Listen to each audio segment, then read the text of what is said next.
Здравствуйте, друзья мои, с вами Шамов Дмитрий. Совсем недавно в одном из своих видео на канале я затронул тему YouTube. Надеюсь, что многие из вас посмотрели этот ролик, а те, кто не видел, можете найти его по ссылке в описании.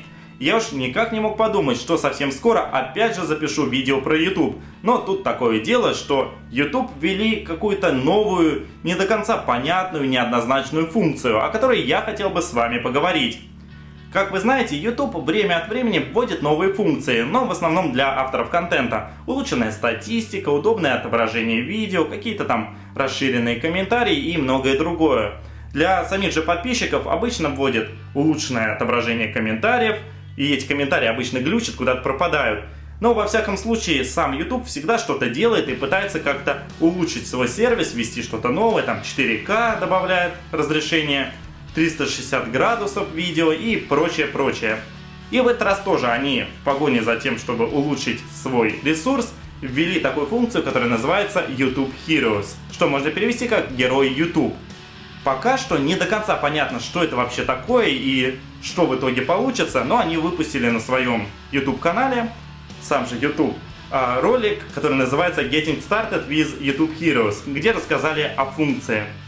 В общем, это будет что-то вроде приложения на мобильные телефоны, либо личного кабинета на сайте, подключившись к которому, а там не каждый может подписчик, а нужно что-то определенное сделать, чтобы войти вот в этих YouTube Heroes, чтобы стать героем YouTube.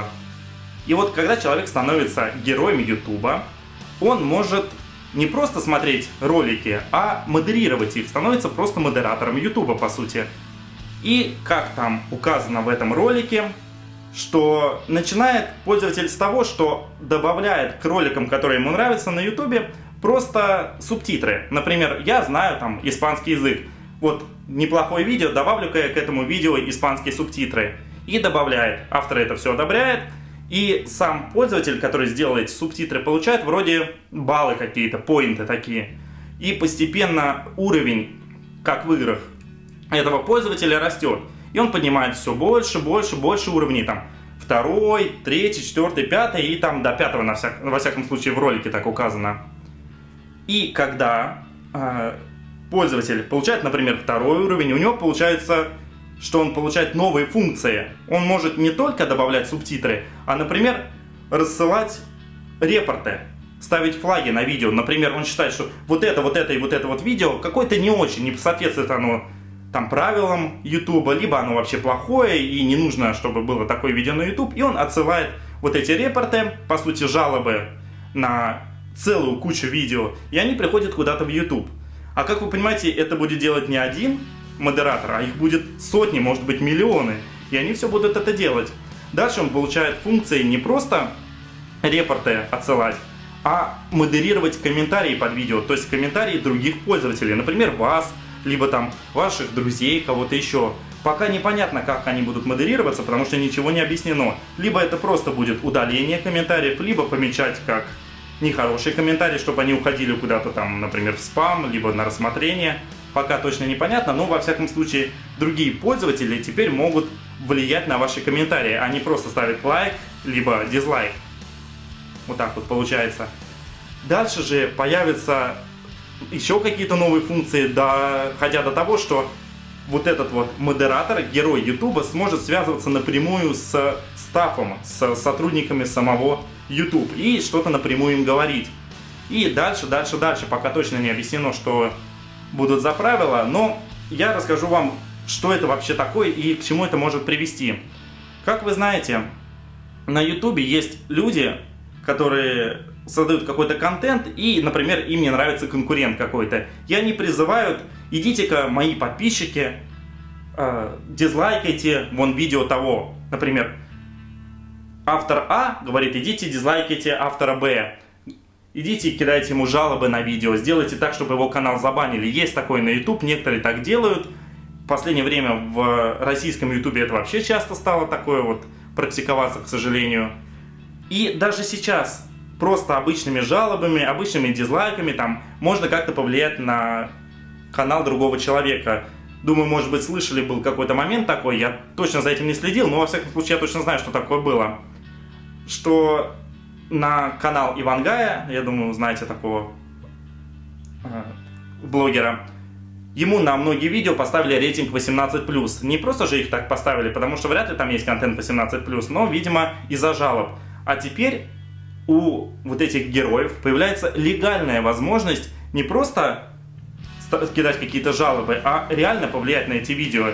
И точно так же какой-то пользователь, не пользователь, а автор скажет своим подписчикам: идите-ка, загнобите вон тот вот канал. И они все дружно пойдут и загнобят канал. И большие в итоге каналы будут убивать маленькие каналы. Конечно, есть хорошие каналы, где там много миллионов подписчиков, и сами авторы нормальные, и они никогда такое не сделают, потому что они понимают, что это вообще какая-то глупость, и так делать нельзя. Но есть те, кто ревностно как-то относится или не любит конкуренцию, или что-то еще, и главное быть единственным в какой-то теме. И они, конечно же, пытаются любыми правдами и неправдами, как только можно, всеми способами какой-то канал загнобить. И с этим приложением, конечно же, это будет активно развиваться. Если посмотреть на отзывы других авторов, не мой отзыв, а вот именно что думают там американские блогеры, авторы каких-то видео из других стран, все просто в шоке от этой новой функции. Если посмотреть на сам ролик, то там, по-моему, 3000 с небольшим лайков и 160 или 170 тысяч дизлайков. Вообще просто, то есть полосочка лайков там вот такая вот маленькая. То есть люди не одобряют эту функцию. И неизвестно пока, что из этого получится, но, конечно, если задуматься, вот хорошо вот так вот прям, такая функция какая-то вот похожая на модерацию нужна, потому что сам YouTube, конечно же, не справится с миллионами этих видео. Но не так, как они пытаются это сделать.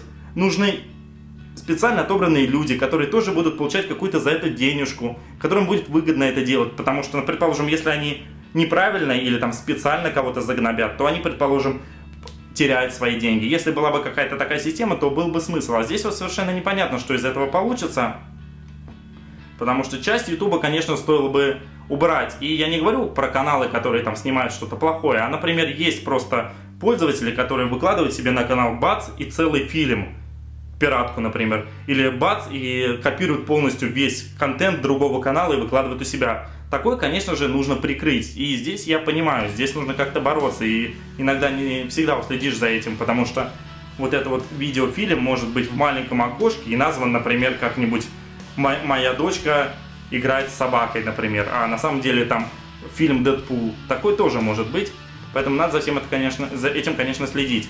Но единственный позитивный плюс, на мой взгляд, от этой программы, это в том, что пользователи смогут добавлять субтитры. Но на самом деле и раньше могли добавлять, не через приложение, а просто вот через свою страницу, через свой канал на YouTube. Можно зайти в любое видео, внизу нажать шестереночку, и там будет кнопка «Добавить субтитры», и вы можете любое видео сами перевести и отправить автору. Если, например, кто-то из вас знает какой-то язык, я не знаю, немецкий, испанский, арабский, еще какой-то, и вам нравятся мои видео, и вы хотели бы, чтобы они были на других языках, ну вдруг, и у кого-то есть время на это, то можете какие-нибудь мои видео перевести и прислать мне субтитры. Я буду рад, я, конечно же, их одобрю, когда посмотрю, хотя я ни другие языки не понимаю, но во всяком случае я смогу связаться с этим человеком и как-то его поблагодарить. Это здорово. А вот такая вот функция с модерированием, особенно даже не то, что видео будут как-то модерировать, кидать на них жалобы и что-то похожее, а то, что смогут влиять как-то и на комментарии других пользователей, потому что мне кажется, что сам автор должен решать, какие оставлять комментарии под видео, какие не оставлять, а лучше вообще никакие не трогать комментарии, и пусть они просто будут. Конечно, если там какие-то жесткие оскорбления, либо что-то порнографического характера, это нужно удалять, но в целом пусть будут разные комментарии под видео, каждый высказывает свое мнение. Вот под этим видео тоже будут комментарии, которые кто-то будет меня поддерживать, кто-то будет со мной не согласен, и это совершенно нормально, мы все разные. Просто нужно понимать, что когда какая-то третья сторона будет вмешиваться в обычный диалог между автором и пользователем, это как-то будет нехорошо. Во всяком случае, я так думаю, и вы спросите, зачем вообще я делаю это видео, и вы могли бы сами где-то почитать про этот YouTube Heroes и найти где-то информацию, может быть, сам ролик посмотреть. Я это делаю для того, чтобы, опять же, поинтересоваться вашим мнением. Мне интересно, что вы об этом думаете. Стали бы вы пользоваться такой программой? Поддерживаете ли вы YouTube в этом начинании? Считаете, что это хорошо, либо плохо? Но в любом случае, как-то послушать ваше мнение. Всегда мне интересно. Ну что ж, друзья, надеюсь, что вы напишите все в комментариях.